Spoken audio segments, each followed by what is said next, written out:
интернетте адасу өте оңай. Тек қана дінге емес, қандай да болсын ақпаратқа беріліп қалу өте оңай. Қазір әлемде көптеген жағдайлар болып отыр. Саяси жағдайлар, сол саяси жағдай, мысалы, соғыс болып жатыр қазір мысалы үшін. Халық кімді қолдап жатыр? Халық ең бірінші кезекте информационный войнаны, ақпарат соғысты отқан адамды қолдап жатыр. Ақпараттық соғыста кім басым болады, сол халық санасына үлкен әсер ете алады. Дін арқылы өте қатты әсер етуге болады.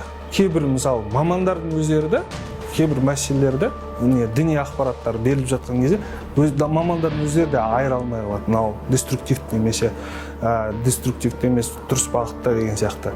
Себебі ол жерде 100% беріліп жатқан ақпараттың жомарттылық туралы, жақсылық туралы, бүкіл жақсы нәрселер туралы айтылады да, 99%. 1% сәл бір анасындай деструктивті, бір радикалды идеологияны тық жеру мүмкін да. Кейбір деструктивті ағымдар, тақия деген принциптер бар. Осы радикалды идеяларын көрсетпей жасырын іске асырып отырады. Екіжүзділікке барады. Ондай да бар. Бірінші кезекте сол тәрбиемен айналысу керек.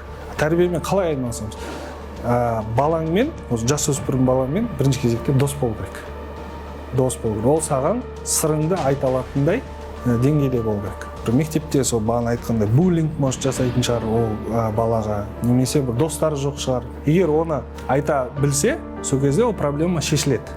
Дін проблема зерттеу орталығы мекемесі бар.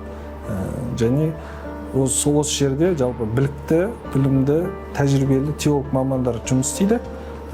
Кез келген сұрақтарға жауап бере алады. Мысалы, кез келген адамның радикалдылық деңгейін анықтап, қаншалықты деңгейде оны қайтаруға болады деген сияқты сондай мәселелер бәрін анықтап жұмыс жасаймыз.